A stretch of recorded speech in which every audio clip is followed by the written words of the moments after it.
Hey guys, म चाहिँ यहाँ रेडी भएर घाम तापिरहेको थिएँ अनि यहाँ चाहिँ बजे पनि घाम ताप्नु हुँदै थियो र बहिनी चाहिँ किताब पढिरहेको थिएँ। अनि म चाहिँ मेरो दाइको वेटमा थिएँ। दाइ लिन आउनुभयो अनि दाइसँग स्कुटीमा बसेर पसल पुगेँ। यहाँ चाहिँ पसलमा सबै बस्नु भएको रहेछ। त्यसपछि सानीले चाहिँ यहाँ पुन्टे चाउचाउ खाने भनेर डिमान्ड गरिन् र मैले उसलाई पुन्टे चाउचाउ पनि दिएँ र उसँग खेल्न थालेँ। अनि उसलाई खेल्दा खेल्दा उसलाई चाहिँ दही खिलाउनु पर्यो भनेर दही खिलाउन आँटेको, तर ऊ चाहिँ खानै मानिरहेको थिएन, एकदम भागिरहेको थिएँ।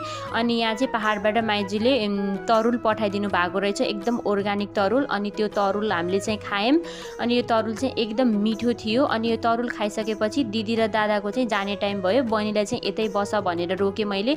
अनि दिदी र दाइलाई चाहिँ मैले बाई बाई भनिदिएँ। त्यसपछि बुवाले चाहिँ मलाई चिया पकाउन भन्नुभयो अनि मैले चाहिँ बुवाको लागि चिया पकाएँ, एकदम कडक एकदम मिठो चिया पकाएँ। अनि चिया पकाएर बुवालाई दिइसकेपछि बहिनीलाई लगेर म चाहिँ गएँ झोल चाउमिन खान। अनि बहिनीलाई झोल चाउमिन खिलाइसकेपछि